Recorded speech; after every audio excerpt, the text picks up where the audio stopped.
होय ग परे. आपल्या दोघांच्या जॉबमुळं आपल्याला आईकडे नीट लक्ष देता येत नाही. आईचं कसं होणार?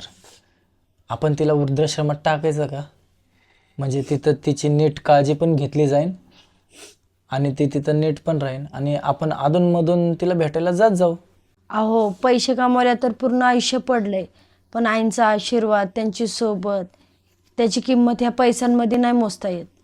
ह्या वयात त्यांच्यासोबत राहणं, त्यांना आधार देणं हे महत्त्वाचं आहे. मी नोकरी नाही केली तर काही मोठं नुकसान नाही होत. मी घरीच राहून छोटं मोठं काम करील, ट्युशन वगैरे घेईन, म्हणजे मला घरी राहून त्यांची काळजीसुद्धा घेता येईल ना. लहानपणी तुमचे वडील गेले, मोठ्या कष्टाने तुमच्या आईने तुम्हाला शिकवलं, वाढवलं, कधीच तुम्हाला शेजारच्यांकडे ठेवलं नाही आणि आज तुम्ही त्यांना वृद्धाश्रमात ठेवायचं म्हणताय.